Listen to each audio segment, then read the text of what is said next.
Assalamualaikum warahmatullahi wabarakatuh. Jadi di sini kami akan menjelaskan pentingnya keselamatan dan kesehatan kerja di pariwisata pantai, mata kuliah keselamatan dan kesehatan kerja atau K3.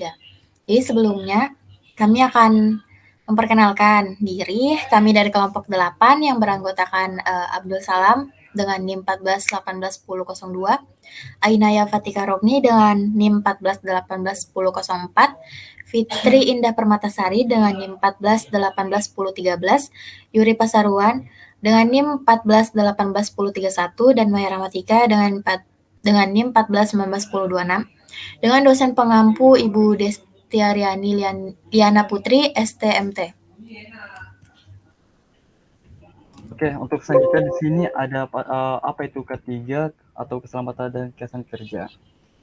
Menurut filosofi Mangkunegara, K3 adalah suatu pemikiran dan upaya untuk menjamin keutuhan dan kesempurnaan jasmani maupun rohani tenaga kerja khususnya dan manusia pada umumnya serta hasil kerja dan budaya menuju masyarakat adil dan makmur. Selanjutnya ada menurut keilmuan K3 yaitu K3 adalah semua ilmu dan penerapan untuk mencegah terjadinya kecelakaan kerja, penyakit akibat kerja, kebakaran, ledakan, dan pencemaran lingkungan. Selanjutnya ada apa aja sih fungsi dari K3? Yang pertama itu ada mencegah kerugian fisik dan finansial yang bisa diderita oleh pekerja. Yang kedua ada pekerja dapat memahami tindakan pencegahan agar tidak terjadi kecelakaan. Yang ketiga, pekerja mengetahui bagaimana bertindak dalam keadaan darurat seperti kebakaran, gempa, kecelakaan, dan sebagainya. Yang keempat, perusahaan dapat mengurangi dari tingginya biaya atau tagihan asuransi. Selanjutnya ada apa itu pariwisata pantai? Pariwisata adalah kegiatan rekreasi di luar domisili untuk melepaskan diri dari pekerjaan rutin atau mencari suasana lain.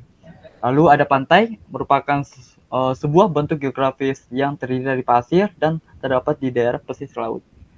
Selanjutnya ada pariwisata pantai, tempat di daerah pesisir laut yang menjadi kegiatan rekreasi di luar pekerjaan rutin atau mencari suasana lain. Selanjutnya itu ada resiko dari pariwisata pantai. Yang pertama ada kondisi lingkungan. Ini bisa disebabkan dari batu karang. Terus yang kedua ada tenggelam. Jadi tenggelam ini bisa diakibatkan karena kurangnya keahlian berenang di pantai maupun dimanapun. Terus yang ketiga ada kulit terbakar. Jadi kulit terbakar nih bisa disebabkan karena terpaparnya sinar matahari yang begitu parah, jadi kulitnya bisa terbakar. Terus yang keempat itu terkena hewan beracun, contohnya seperti tersengat ubur-ubur yang mengakibatkan gatal-gatal atau sebagainya.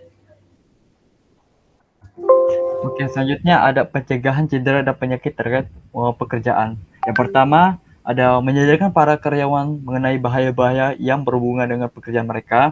Yang kedua, ada menyusun prosedur-prosedur kerja yang aman. Yang ketiga, ada mendorong penggunaan alat-alat pengaman atau pelindung yang layak. Yang keempat, ada pemasangan simbol-simbol peringatan. Yang kelima, ada menempatkan barang-barang di tempat yang semestinya. Yang keenam, ada menjaga kebersihan lingkungan dari bahan berbahaya. Lalu selanjutnya ada APD atau alat pelindung diri dari pariwisata pantai sendiri. Jadi ada pelampung sama jaket pelampung ini biasanya digunakan atau untuk mencegah terjadinya tenggelam. Lalu kacamata hitam bisa digunakan untuk mengurangi terkenanya sinar matahari yang mengakibatkan rusaknya kondisi mata. Lalu ada sunscreen itu digunakan untuk mencegah supaya kulit tidak terbakar saat terkena paparan sinar matahari. Lalu ada par yang digunakan sebagai pemadam api ketika terjadi kebakaran. Lalu ada hiking boot dan helm safety biasanya digunakan jika ada proyek sesuatu di pariwisata pantai. Terima kasih telah menonton video ini. Jangan lupa selalu menggunakan APD untuk keselamatan diri sendiri maupun orang lain. Sekian dan terima kasih.